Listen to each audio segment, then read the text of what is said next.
This is for Capricorn. If you're interested in the extended version, it'll be available on YouTube members and or Patreon. Those links will be in the description box below. Now, this spread that you see here is actually deriving from Sagittarius's reading, but for some reason, none other that I'm picking up on Sagittarius's energy. This is the bigger picture.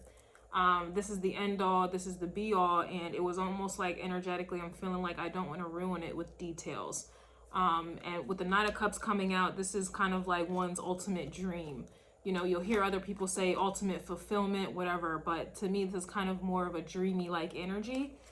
When we start getting to the 9 and 10 of Cups in tarot, that to me is kind of otherworldly. It's ethereal, and it's not physically, this is not something that anyone in the physical, in my mind, are able to reach energetically, unless you know, they are of a higher consciousness. And again, that's deriving from Sagittarius. When I say the bigger picture, that's also a higher consciousness. That's why you'll hear other people, in other words, say higher levels of education.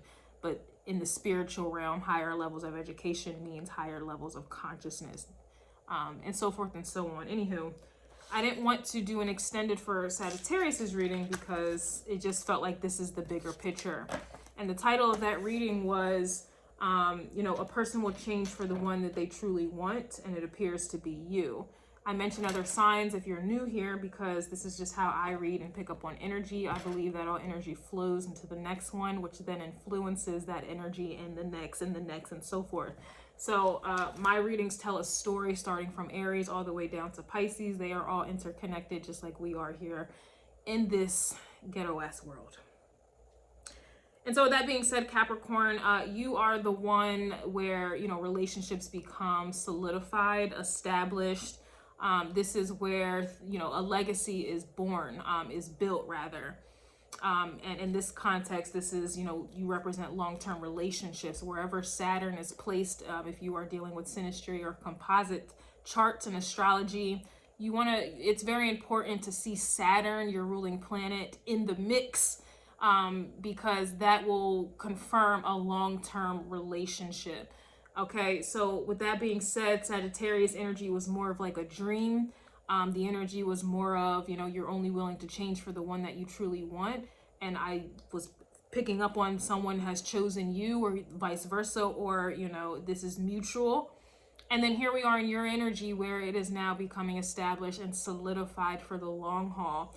Long term, long haul, you know, long time, that's you. You rule time. And I was picking up on Leo energy. I was getting a long-term, long-time connection as well. So you could be dealing with the Leo, but at this point, it could be any of the signs, you know, that are, you know, playing a role here. Please do not be ignorant and think that just your sun signs, you know, solidify these readings. You're going to have to, you know, expand and look at other placements in your chart. Especially if you want a long-term committed relationship, you may want to educate yourself on your Juno and Jupiter placements for starters. You want to go ahead and leave Venus and Mars alone because they just represent who and what you are sexually attracted to, which is fleeting. But what do I know, right? Capricorn, let's go ahead. We have the death card here. And that death card was coming out, I believe the children are our future. I'm sorry. Look, Ace of Wands, new energy after the death card.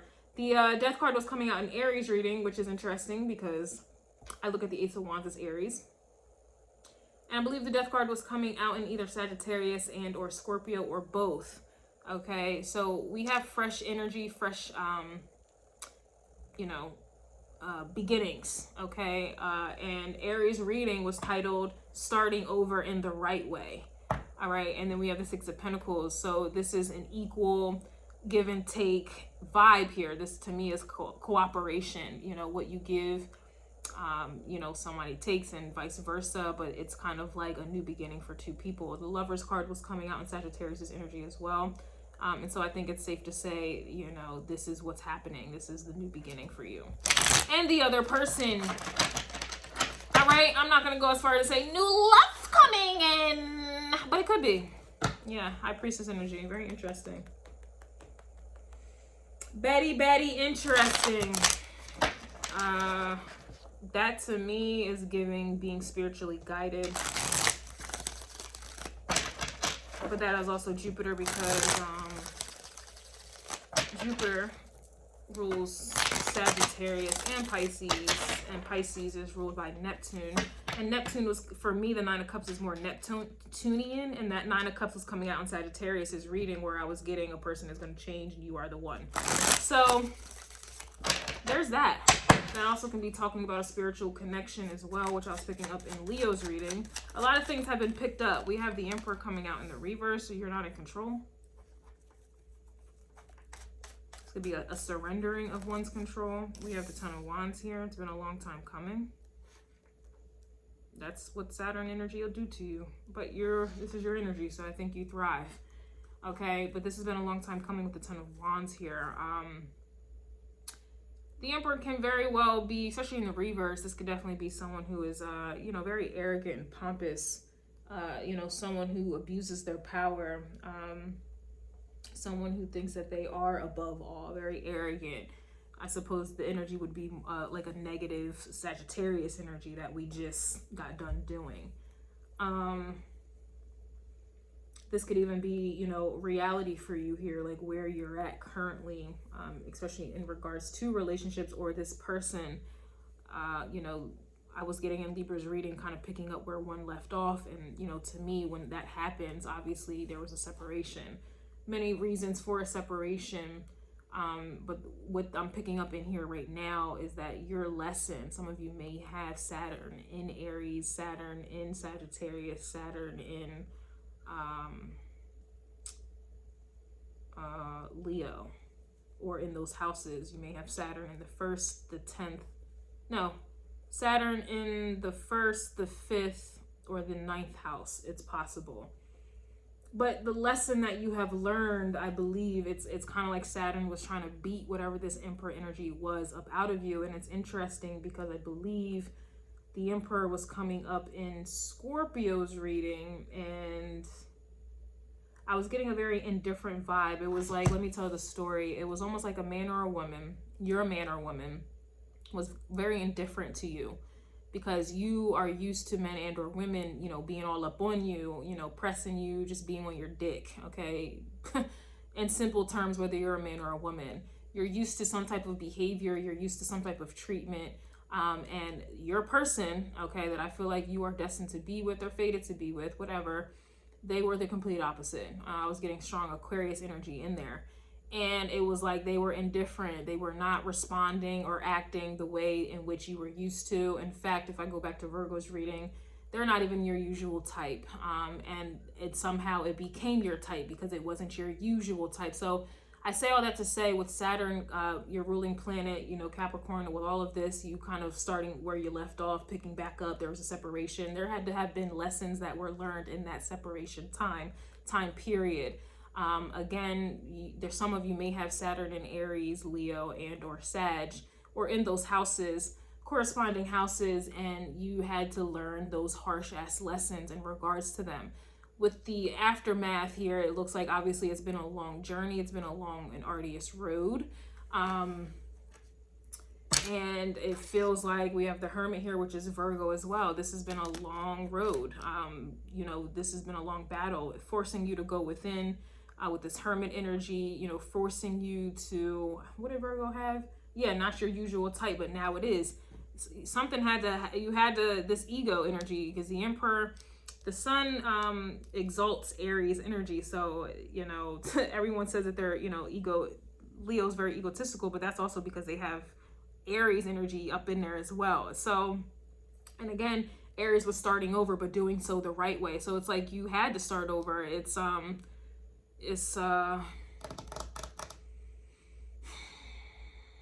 like you had to be rebuilt back up. And I was seeing a lot of towers and things that were occurring. So it's like you had to, it's kind of like a retrograde, or some of you may be going through a Saturn return, like I am, but it's the way it just feels. It's just kind of like you had to be brought back down and rebuilt back up.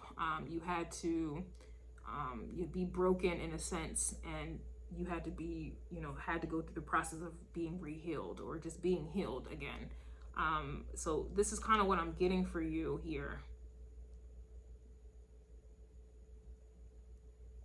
It's almost like, you know, like a, yeah, here's the 5 of Swords, 9 of Swords. So there was something going on here with you and this person, or just you in general, that you didn't understand. Like, it's like when you act out of your subconscious, it resorts you to making like automatic, like you respond to things automatically. You're not thinking about it. So if you get jealous, and your immediate response to being jealous is you trying to get back and make the other person jealous, and then when it's all said and done, and maybe you do have a heart-to-heart conversation with that person, and you can't even really tell them why you did what you did to retaliate. That's what a subconscious response is.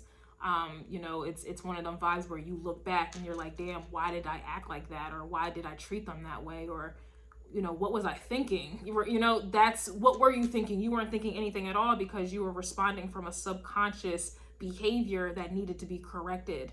And a lot of people do not make those corrections, but it seems like you were forced to make those corrections. You know, situations were presented in your life to where it forced you to do so. You, and the separation with this person has forced you to do so. And I do feel like some of you have undergone those trials and tribulations here. Like, damn, why was I like that?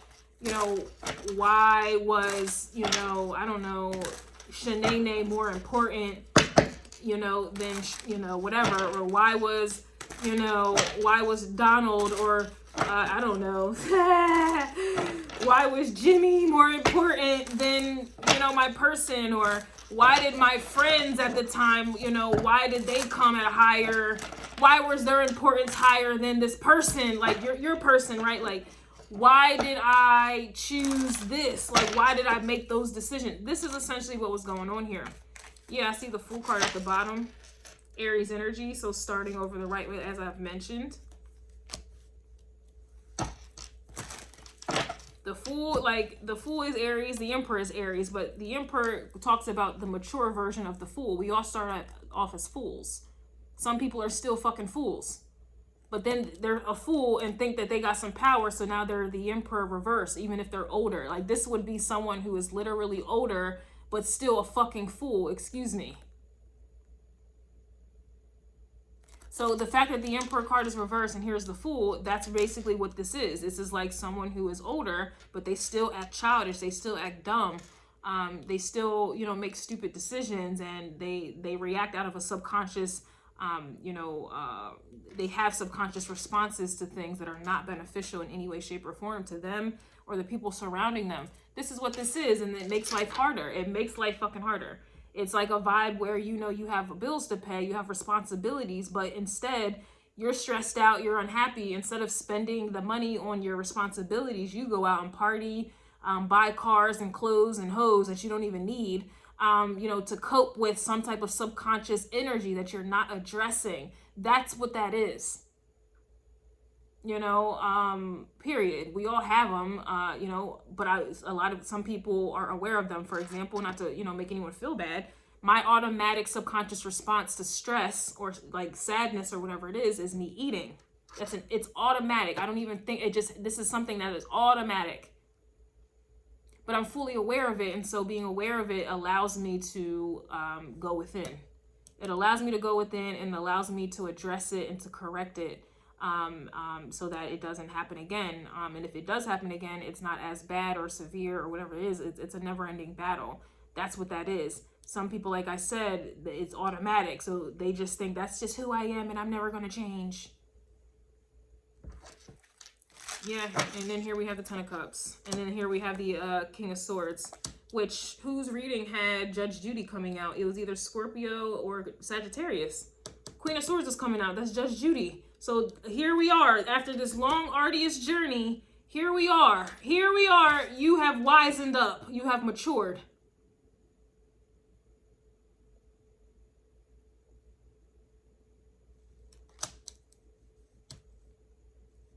It's the water, the King of Swords, Queen of Swords, Queen of Cups, King of Cups. To me, those energies are more silent. They don't have to speak. Their energy speaks for itself, honestly. I can't say that for the King of Pentacles, Queen of Pentacles, or Queen and King of Wands. But the King of Swords, Queen of Swords, and King and Queen of Cups, they're more silent because it's emotional intelligence and obviously intelligence at its finest. They're not ones to really talk too much. They don't need to. They really don't need to, period. They don't need to show off. They don't need to, you know, be forceful. They don't need to, I'm telling you, the smartest motherfucker in the room will do way more damage than somebody who is more physical. I promise you, the all is mind. Emotions as well. If somebody has strong emotional intelligence, it doesn't matter how much force you have.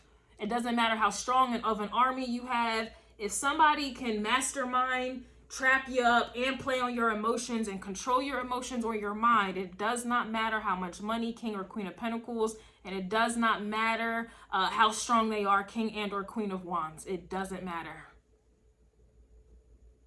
So I say all this to say, when it comes to your relationships, Capricorn, or wherever you have this Capricorn energy placed, this is where you had to mature. And you are now realizing, you know, starting over and doing so the right way. You have now unconditional love because you went down this path and journey of this hermit energy. This is going within. This is being isolated. This is being alone. This is trying to figure out who you are. And it takes time, thanks to Capricorn's energy. This has taken a long time. So going back to Libra's reading, you are going to be picking up where you left off with someone that you have some type of history with. You have some type of history with. Others of you, you know this person, but not very well. It just couldn't get off the ground because this was interrupted because of this process. Others of you, you may know of this person's name, or you don't know them at all. You don't know them from a can of paint, but this is what happened to delay your union from manifesting because this had to happen first. Everybody's situation is going to be different. You either have history with them, you've been with them long term, or you have some type of history. Others of you, you don't even know who this is at all yet. You don't know who they are yet. Others of you, you may know of them. You know of them, but that's it, and that's the fuck all, right? This is why. This is exactly why. Saturn had to do this, okay? So that you could get the better end of the stick here, you know, so you could get the better version of this person and or vice versa. This is what this is. This is what this is.